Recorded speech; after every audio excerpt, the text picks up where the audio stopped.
What Remains of Edith Finch sits alongside Kentucky Route Zero as one of the finest magical realism stories in all of video games.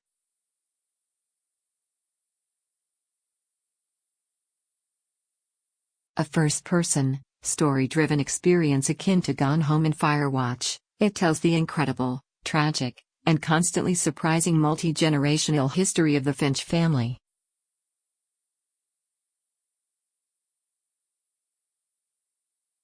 As you explore the gorgeous labyrinthine home, you'll go on a guided history of each family member, delve into what may or may not be a familial curse, and ultimately learn how each one succumbed to it.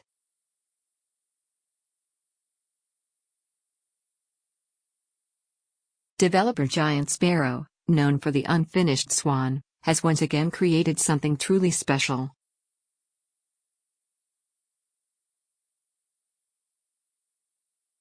In the 2 hours it took me to fully explore, I ran the emotional gamut from feeling completely devastated to full of an energetic light to annoyed by noticeable performance dips, especially when I approached the house for the first time.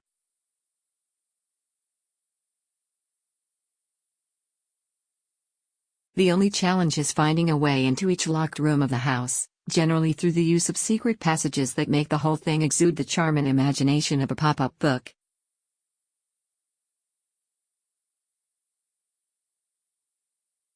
While exploring the house, the last living member of the Finch family, Edith, narrates with stories of the house, her family, and how the incredible lives they lived untimely came to an end.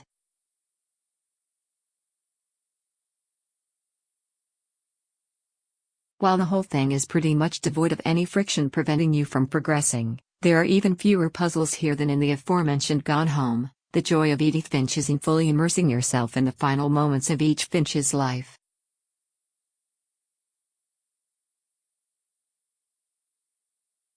Once you find a specific memento in each of their rooms, you're treated to a story of their death, told through fantastical allegories.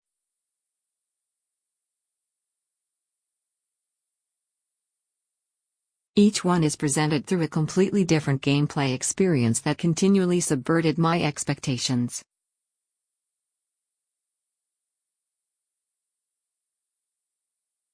With each one, nothing is safe when it comes to art style, perspective, or gameplay genre.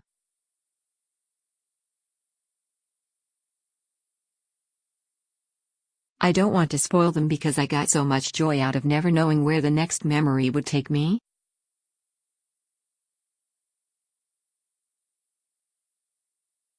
With the exception of one awkward sequence where you control animals from a first-person perspective, there's a dreamlike nature to the way these sequences not only bend the rules, but completely obliterate them.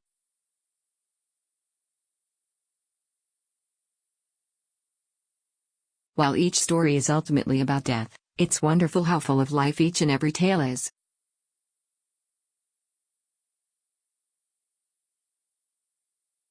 Even something as heart-wrenching as the death of a child is presented with such exuberant creativity and magic.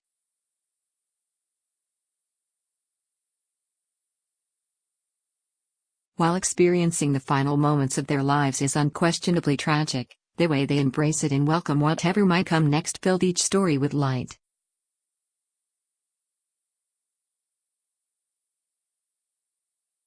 The eccentric family themselves reminded me from the Tenenbaums from Wes Anderson's The Royal Tenenbaums, or the Glass family from J.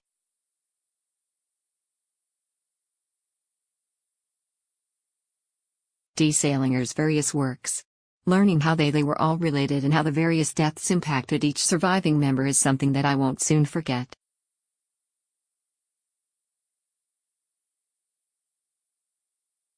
One thing I absolutely love about the house itself is how incredibly lived in it feels.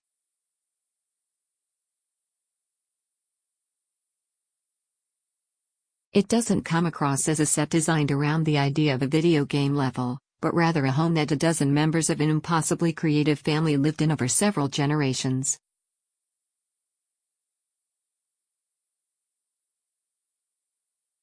Part of this comes at the cost of interactivity. There's very little in the house you can actually touch or manipulate.